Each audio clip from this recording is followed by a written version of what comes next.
This narrative delves into human flaws and the power of choices, illustrating how forgiveness and moving on can pave the way forward. Rob endures a painful divorce, deceit, and betrayal, but ultimately discovers a new route to happiness.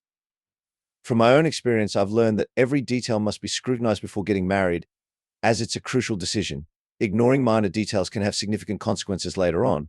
I wasn't naive, I was manipulated and misled by those I trusted the most and believed I could always count on. I directed the two men handling the dresser to position it against the wall before returning to my task of hanging pictures. Tom, carrying two suitcases, approached me asking where to put them. I instructed him to place them on the floor in front of the bed and hang the clothes in the closet. Once the pictures were hung, I arranged the suitcases on the bed and began unloading them into the dresser drawers. Tom, along with Mike and Phil, brought in the remaining boxes. I told them to store the contents in the closet. Phil handed me a travel case, saying it was the last item. After taking the case, I told them I'd meet them at Murphy's Tavern in 30 minutes. I unpacked the case and organized its contents on the dresser, stepping back to ensure the room was neatly arranged. Satisfied, I left for Murphy's to join my friends. I was enjoying my second beer when my phone interrupted. The caller ID showed it was my wife. I casually answered. "Hello," she said. "Rob, I'm at the house and can't get in. The garage opener isn't working, and my keys don't fit the locks." "Not surprising, Maggie, since you don't live there anymore." "Of course I live here." "Where are you, Maggie?" "I'm asking, where exactly are you?" "Standing on the front porch. Look around, you should see someone approaching. His job was to wait until you made a call before explaining everything to you." "There's someone coming up the walk now," she said. "He'll answer all your questions. Goodbye." 5 minutes later, my phone rang again. It was my wife. "Rob, what is this nonsense about divorce?" "No nonsense, Maggie. I've simply decided it's time to end things with an unfaithful wife." "Don't be ridiculous, Rob. I've never cheated on you." "I'm not being ridiculous, Maggie. I'm just not blind and naive anymore. Don't call me again. You've been served, and the papers list my attorney's contact information. All communication from now on goes through him. And by the way, your things are now at your lover's place. Goodbye, Maggie." I hung up, signaled the waitress, and ordered another round. It all started when Tom called, suggesting we meet for a drink after work. Tom had been my best friend since 7th grade, and our friendship was solid throughout high school. After graduation, I studied business management in college while Tom joined the Navy. Once his service was completed, we reconnected, meeting regularly and hosting monthly barbecues. Our meeting spot was Murphy's Tavern. Finding Tom already seated at a back table, I waved to Sally at the bar, and she passed a drink to Sherry to bring over to me. Sitting across from Tom, I asked, "What's going on?" "It's not good, buddy, and I won't look great in this, so I need to set the stage. Remember high school? If a girl didn't go all the way on the first date, there wouldn't be a second. And if she did, one time wasn't enough and four times were too many. Yeah, but that's ancient history, true and false. It made me view sex as just fun, something not to be taken seriously. You know, Barb and I are swingers, right? We keep it private, unless approached, and only engage with out-of-town groups. Barb and I see sex as pure enjoyment without love or attachment. I adore Barb, and it doesn't bother me to see her with someone else, as I know she's coming home with me, ready to spoil me. What does this have to do with me? I'm getting to that. After the Navy, my outlook shifted. I'd already met Barb, and you were dating Maggie. We had both matured a bit. I married Barb, you married Maggie, and life was good for 6 years until 2 weeks ago. What happened 2 weeks ago? 2 weeks ago, we were sitting at this table, and after a few beers, you mentioned something felt off in your marriage. You said, "If I didn't know better, I'd think Maggie was cheating. Remember that?" "I do." "Well, Rob, Maggie is cheating on you. You've got to be kidding." "I'm dead serious. How long have you known?" "That's hard to answer directly. Come on, Tom, spill it." "Okay, I've known for 2 weeks, but she's been cheating since before you got married." "Have you been drinking all day?" "No." "Why would you ask that?" "Because what you're saying makes no sense. You've known for 2 weeks, but claim she's been cheating for over 6 years. "Rob, I've known since before your wedding, but only realized it was cheating 2 weeks ago. This is where my image takes a hit. Given our past, I assumed you saw sex like I did as just fun, not tied to love. I knew you and Barb weren't like me. But I figured everyone had their own thing. Some guys enjoy watching their wives with other men, some like hearing the stories, some let their wives have a little freedom, and some don't care what they do as long as they come home. I thought you fit one of these categories." "Why would you think that?" "Why wouldn't I? Maggie's been doing this for over 6 years, at least twice a week. How could you not know? Keeping a secret for 6 months, maybe 8 is one thing, but 6 years. I figured you must have known, just like you knew about Barb and me without saying anything. I had never confronted you about my suspicions regarding you and Maggie, but given how well you know me, did you perhaps assume the same about me?" I thought over his question before answering. "No, not at all. If this has been happening for as long as you claim, I understand why you'd think that. What puzzles me is how it went on so long without me noticing anything. It's only in the last month or so that I sensed something was off. So the real questions now are who, when, and where." I listened carefully as Tom shared everything he knew, his suspicions and what he had heard from others. When he finished, I sat there, deeply shaken. What's your plan? Tom asked. I'm going to gather proof and then confront that liar, I said. Driving home, my thoughts drifted back to the first time I met Maggie. My brother Jerry and his wife Christina had invited me to a Sunday barbecue. As soon as I arrived, Christina grabbed my arm, eager to introduce me to someone. This wasn't her first matchmaking attempt since my breakup with Mara, who had been my girlfriend for 3 years until she casually told me she had a date with someone else. Christina had tried setting me up with 6 different women since then. Mara's revelation had come at a terrible time because I had planned to propose to her that very night. After her announcement, I calmly said, I hope you enjoy your date. Then opened the ring box, glanced at the ring, and said, I guess I'll return this tomorrow. I walked away, ignoring her tearful apologies and her non-stop calls for the next 2 weeks, until she finally stopped. Now, here was Christina trying to play matchmaker again. Despite my repeated requests for her to stop, she didn't seem to understand that I wasn't ready for a new relationship. Gently, I pulled my arm away from Christina's grip and said, No, Christina, not this time. Before heading off to grab a beer, the gathering had around 24 people, half of whom I knew. As I mingled, I kept an eye on the women, trying to figure out who Christina had in mind for me. Despite Christina's belief that there was a specific type of woman I would like, all her previous attempts had introduced me to people similar to each other and none fit to replace Mara. As I scanned the crowd, I didn't spot anyone fitting that mold, but I did notice a stunning dark-haired woman who made my heart skip a beat. She was surrounded by a group of men, one of whom was surely her partner, whether a husband, fiancé, or boyfriend. It seemed impossible that she wasn't already taken, but I figured there was no harm in trying. I set my empty beer bottle on a nearby table and approached the striking woman who was clearly the center of attention. I hope I'm not interrupting, I said, but Christina asked me to come find you. And who might you be? I'm Rob. Christina's my sister-in-law. Well, we shouldn't keep her waiting. Lead the way, she replied. Noticing she was drinking white wine, I led her to the makeshift bar and offered to top off her glass. I thought we were meeting Christina, she said. No, I meant Christina sent me to find you, I explained. Could you clarify that, she asked. When I got here, Christina told me there was someone at the party she wanted me to meet. Her exact words were, she's perfect for you, Rob. But she got caught up with someone else before making the introduction, so I wandered around and found you. She looked at me thoughtfully and then asked, and you instantly knew I was the perfect match for you, even from across the room at that moment. Christina appeared. Oh, good, you two found each other. Maggie, this is Rob. Rob, meet Maggie O'Neill. Maggie and I burst into laughter while Christina looked puzzled. What did I say? Why are you laughing? She asked, still chuckling. I said, I forgive you, Christina. I think you got it right this time. Maggie asked, this time it's a long story and I'll tell you on our first date, which I hope is tomorrow, and it was. That date marked the start of a whirlwind romance that ended 6 months later when Maggie and I exchanged vows in front of a municipal judge with Christina and Jerry as witnesses. Fighting to stay composed, I walked into my home as usual. Maggie greeted me with a kiss, casually mentioning that dinner would be ready in 20 minutes. I grabbed a beer from the fridge, headed to the family room, turned on the TV, and flipped to Fox News. As I listened to the meaningless chatter of pundits debating trivial topics, I couldn't help but think about how Maggie could tell me she loved me every day while secretly having an affair. What troubled me most was that this betrayal had lasted over 6 years, dating back to our time together before marriage. Tom had given me the details Tuesdays, Thursdays, some Saturdays, and especially during my business trips. Tuesdays were supposed to be dedicated to playing cards with her college friends, the sorority sister she had stayed close to.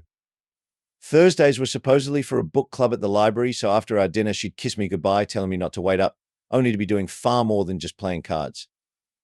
I now knew that just 30 minutes after leaving, she was intimately involved with her various lovers, not just one, but several. She would kiss me goodbye as usual. I quickly turned to the internet and found what I needed in under 5 minutes, a credit card number, and a few clicks later, my order was set to arrive at my office within 3 business days. Glancing at my watch, I realized I still had time to get to Radio Shack before it closed. By the time Maggie returned from her so-called bridge night, the house phone was tapped, and I was lying in bed, pretending to be asleep. Even though we often made love after her card nights, I now understood that I was not always the first person she had been with on those evenings. Although I continued to be intimate with Maggie occasionally to avoid raising suspicion, I silently promised myself never again to settle for being someone's second or third option. Typically, I left for work before Maggie in the morning and usually arrived home after she did, so I had little chance to review the phone tap until Thursday evening when she left for her supposed book club meeting. On Wednesday morning, Maggie had a brief conversation with her mother. Hi, is everything okay? Her mother asked. I'm fine, just a little worried about Rob. He's been acting a bit odd lately. Do you think he knows or suspects anything? I don't know, it's just a feeling. I don't have any concrete proof, just a suspicion. Should we cancel tomorrow night? No, because if he's suspicious, suddenly changing our routine might make him more curious. We need to keep things normal, and both of you should be careful not to slip up. I'll let him know we can't afford any mistakes. There was only one call on Thursday. Hi, hey, you. Are we still on for tonight? Wouldn't miss it. Love you too, babe. See you in an hour. I pretended to be asleep again when Maggie returned, and it took all my willpower not to flinch when she snuggled up next to me in bed. On Friday, my package arrived. I opened it and studied the instructions. It was a wireless mini camera, cleverly disguised as a book, with motion sensors and a range of up to 300 feet. Tom had informed me that Maggie and her lovers sometimes used our home when I was away on business trips, likely so Maggie could be available if I called. My plan was to strategically place the hidden camera during my next trip out of town. As I put the camera in my car trunk, I recalled Maggie's phone call from Tuesday and knew I needed to address her suspicions to make her relax. There was only one way to do it. When I got home, Maggie was in the kitchen cooking. Sneaking up behind her, I gently cupped her breasts and whispered, "Turn off the stove. I'm starting with dessert tonight. Will this dessert be creamy?" She joked. "I wouldn't be surprised," I replied. She switched off the stove and I lifted her, carrying her to the bedroom. I repeated the gesture on Saturday morning and Sunday night, hoping to ease any lingering doubts she had. On Monday, I told Maggie I'd be traveling to San Diego for 4 days the following week. On Tuesday, I decided to stay up with her, engaging in a purely physical encounter before we fell asleep, not making love, just a physical act. After that, Maggie's phone conversations no longer hinted at her suspicion about my odd behavior. By Friday, I eavesdropped on a recorded call confirming that Maggie planned to meet with her lovers before her usual hairdresser appointment. The conversation validated my suspicions. Will we be meeting at your place next week while he's away? Of course, I have to be here when Rob makes his nightly check-in calls. I'm really looking forward to next week. No rush, no race, no racing to get you back home. I love it when we can spend the whole night together. I feel the same, baby. But I've got to go now. I need to get dinner ready for my husband. Maggie and I were intimate again on Friday night, Sunday afternoon, and Monday morning before I left for my trip. As I said goodbye to Maggie, I kept in mind that if the book camera captured what I expected, our days of living together would soon end. A week later, the camera did its job, although it didn't capture both of Maggie's lovers, which puzzled me since I had anticipated seeing both. Still, I had more than enough evidence for my purposes. Over the weekend, I made an effort to act normally around Maggie. On Saturday, I met up with Tom for a beer and we finalized our plans for Monday. By 10 that morning, after Maggie had left for work, Tom, Phil, Mike, and I gathered at my house to move all of Maggie's belongings. By 11, the locksmith had arrived to change all the locks and reprogram the garage door opener. The previous week, I had met with a lawyer to begin the divorce proceedings, but we waited to serve the papers until I had obtained visual proof. On Monday morning, after reviewing the footage, I contacted the attorney and told him to proceed with serving Maggie. Phil and Mike had already left, leaving Tom and me at Murphy's Tavern. Ready or not, it's showtime, Tom said. Just then, my brother Jerry stormed in, visibly furious. "You bastard. What's the big idea suing Christina and me for alienation of affections? Are you out of your mind?" Jerry yelled. "No, but you must have been if you thought you could keep it hidden forever," I replied. "You're insane," Jerry retorted. "Get out of here, Jerry, before I make you leave," I warned.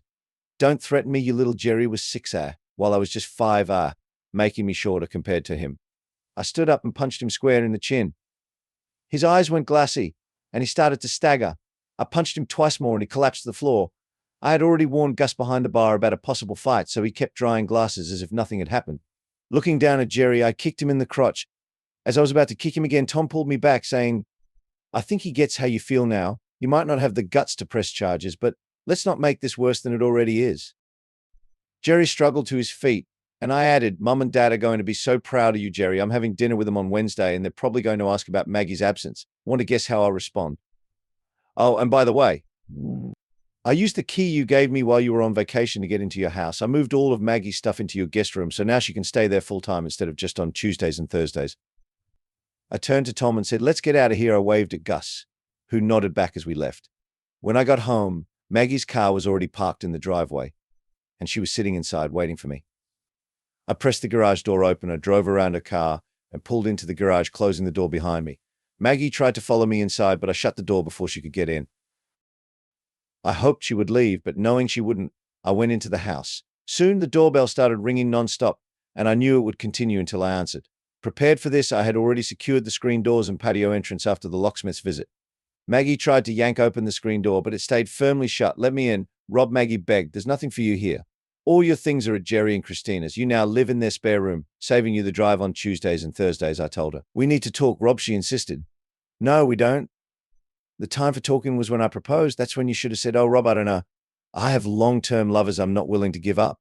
But if you're okay with sharing me, of course I'll marry you. I would have said no, and we could have avoided all this, I replied. I need to explain, Rob, she pleaded. Maybe you do, I interrupted, but I don't need to hear it. From now on, all communication goes through my lawyer with that. I shut the door in her face. Maggie pounded on the door for another 15 or 20 minutes, but I just turned up the TV and ignored her. The next day took a turn for the worse after a rough start. While making my morning coffee, the phone rang. It was Jerry. Rob, we need to talk. You've got it all wrong. It's not what you think, and I need a chance to explain, Jerry begged. Those were the exact words Maggie used last night. I said, and here's what I told her you might want to explain, but I don't want to hear it. Stay out of my life, Jerry. No calls, no visits, no emails or letters. As far as I'm concerned, you're dead to me, and I don't want to see or hear from you again. I hung up, still seething. The phone rang again. It was my mum. Don't forget you're coming over for dinner tomorrow night. Aunt Grace is visiting, and I'm hosting a family dinner, she reminded me. Will Jerry and Christina be there? I asked. Of course, she said. Then I won't be coming, I replied. Why would you say that Jerry and Christina are no longer part of my life? If you want to know why, ask them about their 6-year affair with Maggie, I explained. Oh my God, Rob, you can't be serious, my mum gasped. Sadly, I am. It started even before Maggie and I got married, I clarified. I'm so sorry, honey. Give my love to Aunt Grace and make up some excuse for me. We'll talk later, she said, hanging up.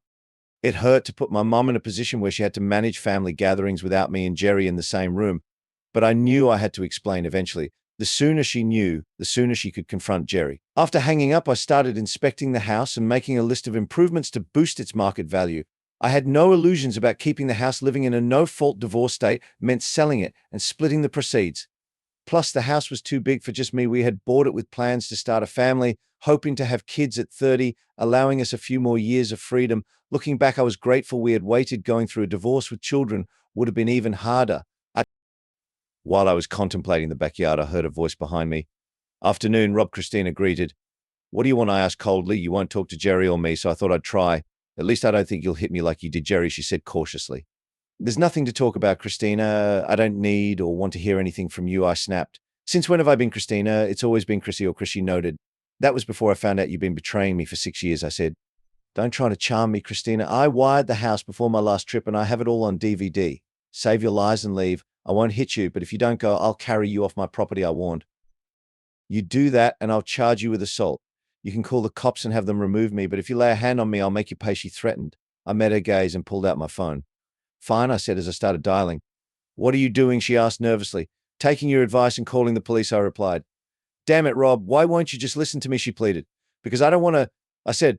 All right, I'm leaving, she conceded, turning and walking out through the side gate. But I hung up and went back to planning my yard work. For the next 2 days, I ignored Maggie's calls, whether they came through my work phone, home phone, or cell. My evenings were spent working on home improvements to get the house ready for sale. While fixing a leaky shower door in the downstairs bathroom, I heard a loud noise coming from the kitchen. Upon checking, I found Maggie climbing through a broken window.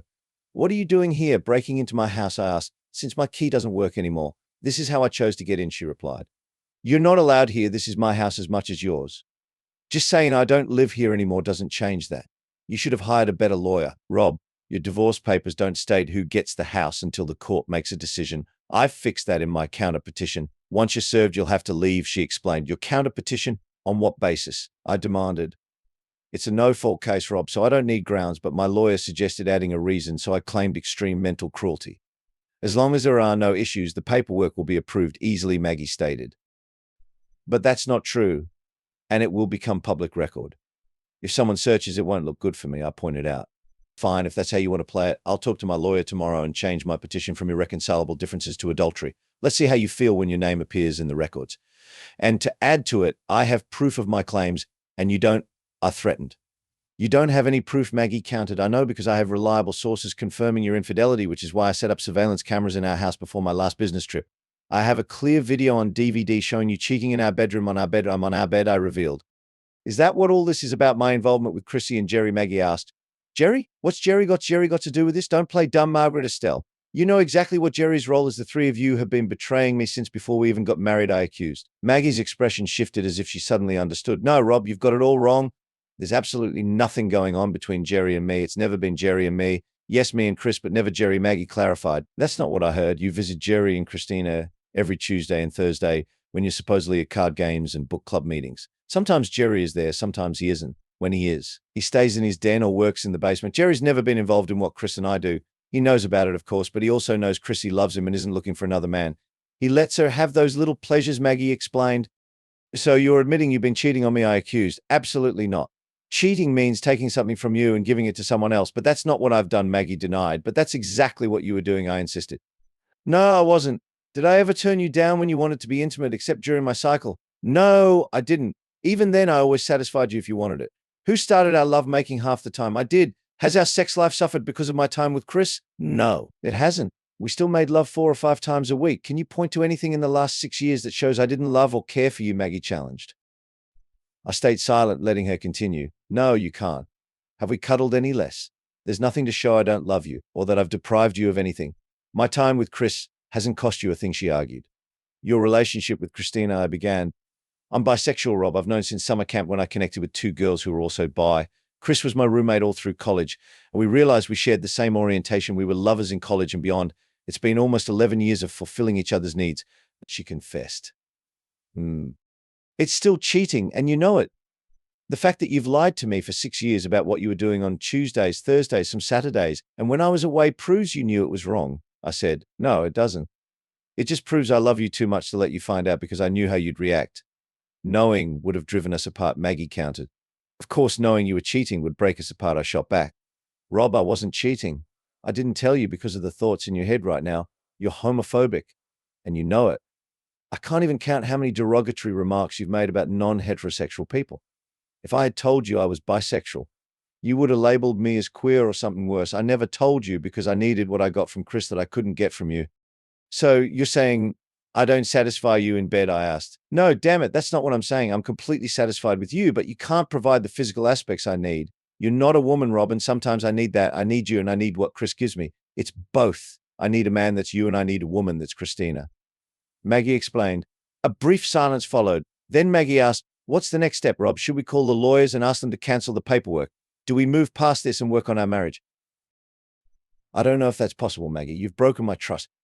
How can I be sure Christina's the only person you've been with? Can I really believe there's no other man involved? Can I trust you never had anything with Jerry? All I have is your word. And what is that worth?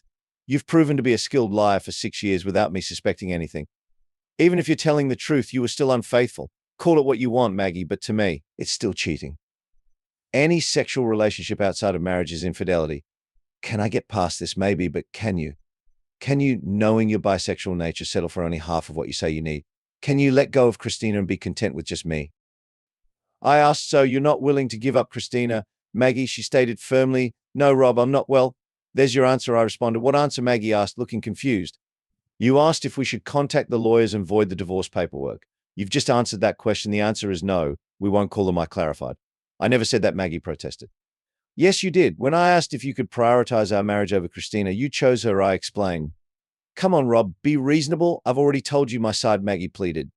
You shared it from your perspective, and to you, it's not an issue. But from my perspective, it's a major problem. I refuse to share my partner with anyone else, whether it's a man or a woman. If my partner is sexually involved with someone else, that's cheating, and I won't tolerate it, I stated firmly. Are you serious? Are you really willing to end what we've built over this? Maggie asked in disbelief. Fine, Rob, I'll let go of Christina. Are you happy now? Maggie conceded. No, Maggie, it's too late for that, I replied. Why? I'm giving you what you want, she said, confused. Yes, but you're only doing it reluctantly. You don't truly want to, and you feel like I'm forcing you. You'll resent it, and eventually that resentment will build and strain our relationship. You still don't believe you've done anything wrong, and if you think you can get away with it, you might do it again. Our only chance was when I asked if you could be content with just me, and you responded, I'm not giving up Christina. Rob, that was the moment our relationship was doomed, I explained. No, Maggie, the only way our marriage could have survived is if I had never found out. But I did, so go and enjoy Christina and find a man who can accept it. Just be honest with him before you get married, I concluded. Maggie never pursued a countersuit, and the divorce was finalized. It was painful because I truly loved Maggie, and that feeling may never completely fade, but I couldn't accept her infidelity, even if she didn't see it that way. Sticking to my old-fashioned values came with a cost. Maggie eventually remarried, though I have no idea if she disclosed her sexual preferences to her new husband before their wedding. I do know that she stayed in Jerry and Christina's spare room until she moved in with her new partner. The rift between my brother and me never healed. Maggie's claim that he never touched her meant nothing to me because he knew about her actions, kept it hidden from me, and covered for her, which in my eyes was just as bad. Although I eventually reached a point where I could attend family events with Jerry and Christina present, I kept my distance and we never spoke despite Christina's efforts to mend our relationship. Later, I met a woman I liked enough to date regularly, and after 6 months, she hinted that she wanted a long-term commitment. Before taking that step, I asked her if she had any secrets I should know. When she asked what I meant, I shared my history with Maggie. She laughed and said, I've had a few experiences, but they're not my thing. I value fidelity and believe in it strongly. I married Betty and things have been good. She's expecting, and in 6 months, I'll be a father. This story really makes you think about the complexity of relationships, how we interpret trails, and how we respond to them. It shows that making decisions can be tough and painful, but in the end, they can lead to a fresh start and a better life. Story 2, my wife 26F and I 31M had been married for 3 years when this happened. We lived in a quiet neighborhood, almost too peaceful. We hadn't thought about having kids yet, but in the back of my mind, I felt the area was safe enough for children to ride their bikes or play freely. My wife and I often went jogging early in the morning, and I remember the first time we saw a young man who lived 3 houses down. He was sitting on his porch, looking pretty young to own a house, so I assumed it was his first home or he lived with his parents. I waved at him like a friendly neighbor. He casually waved back, but his eyes were glued to my wife. He smiled and raised his eyebrows before turning away. I was annoyed, but we had on headphones and my wife didn't seem to notice his attention, so I let it go, but I had no plans to invite him to any barbecues. Later, I came home from work, parked in the driveway, and saw the same guy crossing my front yard. I called out and asked what he was doing. He looked like he was deciding whether to keep going or turn back. He turned and awkwardly said he hadn't meant to trespass. He was just introducing himself to my wife since we hadn't been formally introduced. We exchanged names and I was polite, though I wanted him to sense that I was uneasy about him being there while I was at work. Once I knew he was gone, I went inside to find my wife. She was setting the table for dinner but seemed kind of embarrassed. She just asked if I was okay. I said I was fine and asked why. She said she just wanted to check because she'd seen me talking to the neighbor on the lawn. I asked if he'd knocked on the door to introduce himself, and she said yes, suggesting we invite him over for dinner or a cookout since he lived alone. I was surprised she already knew his name, knew he lived alone, and wanted to invite him over. That wasn't what I had in mind since I felt weird about it. Knowing his name, I decided to look him up online. It wasn't hard to find his profile or his linked Instagram account. As I scrolled through, my heart sank. I found a photo of him kissing my wife. It was a recent post, like they'd been hanging out while I was at work. There was no caption, but people were commenting, asking who the woman was, and he wouldn't say. My wife was cheating on me with our neighbor. She was kissing him. How long had this been going on? I felt shattered. I had taken vows with this woman, and my parents had paid for our wedding. I needed to understand why she was doing this and if there was something I could have done to stop it. Despite these thoughts, I simply took a screenshot and decided to wait until her birthday party to confront her. I created a fake Instagram account to follow the neighbor, hoping to gather more proof before exposing her in front of her friends and family. This was the darkest time of my life. I couldn't touch my wife, couldn't tell her I knew about the affair, and couldn't confront the neighbor like I wanted to. I felt utterly alone and devastated. I tried to think about the future and how amazing it would be to fall in love again, but it was too soon and I needed time to heal, leaving me stuck in a kind of emotional limbo. I was stunned that my wife didn't even notice or ask what was wrong. I planned to ruin her birthday by presenting a wrapped gift and divorce papers. The presents were going to be framed, poster-sized prints of her and the neighbor's Instagram photos. I hoped for more evidence, but when I saw it, I was furious. I was at work when he posted another selfie with her, and then another the next day at the creek. The day before her birthday, he posted a picture of her in his bedroom, wearing one of his oversized t-shirts and pulling up her panties. The caption read, "The forbidden peach is always the sweetest." I had to bury my face in my jacket and scream to keep from exploding. This was the proof I had been waiting for with this. She wouldn't get anything in the divorce, and I could start fresh. I felt grateful, betrayed, and heartbroken all at once. Now I knew she had been intimate with him, and I wondered if it was the first time. I wondered how she would act around me now. On the way home, I stopped at a print shop to get 6 poster-sized photos and divorce papers printed. It was cheaper than I expected, so I joked that they must have given me the divorce discount. When I got home, my wife seemed almost normal, but I noticed she avoided eye contact like she was afraid I'd see through her act. She finally worked up the nerve to casually ask if the neighbor could come to her birthday party. Inside, I was screaming. I couldn't believe she would ask me that after being with him. She must have thought she was innocent until proven guilty, and I hadn't given her any signs that I knew. I even surprised myself when I told her he could come to the party, plastering on a fake smile and saying, "The more the merrier." As she slept, I framed and wrapped the giant photos and also put laxatives in the cupcakes I had baked for the party. At the party, the neighbor stood at the back of the room. It was awkward. Her friends and family didn't know why he was there and tried to make small talk, but he couldn't exactly tell them the truth, so it quickly became uncomfortable. Everyone ate cupcakes first, and then I insisted that my wife open the divorce papers. When she saw what they were, she looked at me as if her soul had left her body, then turned to the neighbor with her mouth agape. Her mother immediately asked what was wrong, but I didn't give her a chance to respond. I handed her the next gift, which she opened slowly. When she saw it was a picture of her pulling up her panties, she fainted. Her guests screamed, and two of her friends rushed to help her. I unwrapped the rest of the photos and displayed them for everyone to see. Gasps filled the room. I announced that my wife was having an affair with the neighbor. Everyone turned to look at him while I continued unveiling the other framed pictures. The neighbor bolted, and when my wife woke up and realized what was happening, she just whimpered and cried while her guests stood there, stunned. Her best friend, visibly shaken, asked if it was true and demanded an explanation. After the neighbor left, my wife tried to follow him, but he didn't wait for her in the parking lot. She was so humiliated she couldn't face her mum or friends, and she just started walking home, refusing any offers of a ride. I drove alongside her trying to talk, but she only blamed me for everything. Days later, she was at her mum's house and told me it was my fault that the neighbor was ghosting her. I told her she had a lot of nerve to say that, given that she was the one who cheated. I didn't care about her feelings anymore, even if she wanted to apologize. It wouldn't mean anything to me. I informed her that I left the divorce papers on her mother's porch, and she cursed me out before I hung up. She was supposed to be my wife for life, and if she didn't want that anymore, she should have had an honest conversation with me, no matter how difficult it was. If she was that unhappy or ready to leave, I at least deserved the truth. And if there was no problem in our marriage, then I didn't deserve her disregard. She only thought about herself and what she wanted to do. Now, she's still living with her controlling and embarrassed mother without friends or a lover. This is a story about discovering infidelity in a marriage and dealing with the fallout. The main character finds out his wife is having an affair with their neighbor and chooses an unusual method to confront her on her birthday. The ordeal causes deep pain and suffering for both sides, ultimately highlighting the need for empathy and open communication in relationships.